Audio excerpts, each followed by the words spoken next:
Guys, Bangladesh की एक special international tribunal court ने शेख हसीना जो कि फॉर्मर प्राइम मिनिस्टर हैं बांग्लादेश की, उनको डेथ सेंटेंस दे दिया है for her primary role in 2024 deadly student protest. सबको पता है पिछले साल जून जुलाई में एक प्रोटेस्ट ब्रोक हुआ था बांग्लादेश में, और जिसमें कुछ स्टूडेंट्स की डेथ हो गई थी। अब इसमें जो स्टूडेंट्स हैं वो वायलेंट थे, ये वहाँ की सरकार का कहना था, और उन्होंने इसी में ही उन पे कुछ फायरिंग वगैरह करी थी जिसमें कि स्टूडेंट्स की डेथ हुई थी। तो उसी को लेके ये वर्डिक्ट आया है जिसमें उनको एक केस में डेथ सेंटेंस दी गई है।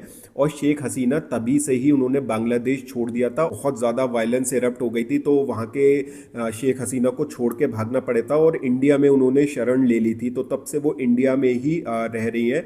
तो इस पे जो शेख हसीना है उनका भी बयान सामने आया है, और उन्होंने कहा है कि ये एक फेयर ट्रायल नहीं था।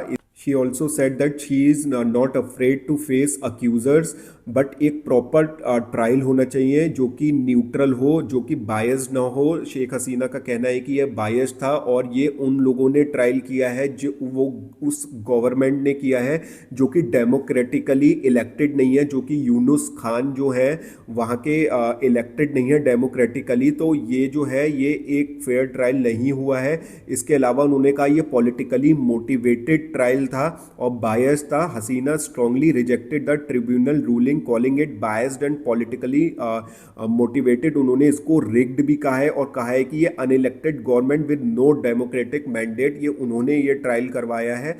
तो उन्होंने ये भी कहा कि उन्होंने बांग्लादेश के लिए हमेशा से अच्छे काम किए हैं। उन्होंने अपनी जो सरकार थी जब उनकी, उन्होंने अपनी खासियतें गिनवाई कि उन्होंने क्या क्या काम किए थे वहाँ पे।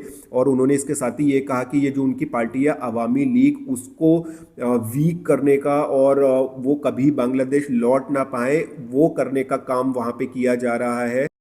उनके एक पूर्व मंत्री ने शेख हसीना के कहा है कि इस ये जो मैंडेट आया है इसको बे ऑफ बंगाल में फाड़ के फेंक देना चाहिए। वहीं जो उनका एक्स पुलिस चीफ था वो इसमें जो है गवाह बना था, इसीलिए उसकी जो सरकारी गवाह बनने की वजह से उसे सिर्फ 5 साल की सज़ा सुनाई गई है। इसमें अब एमईए का भी बयान आ गया है ministry of external affairs India की तरफ से।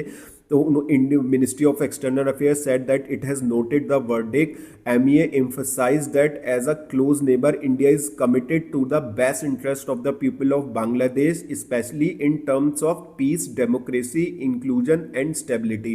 अब देखिए, इंडिया जो है एक गुड डिप्लोमेटिक रिलेशन बनाना चाहता ही है बांग्लादेश के साथ, क्योंकि पड़ोसी देश है।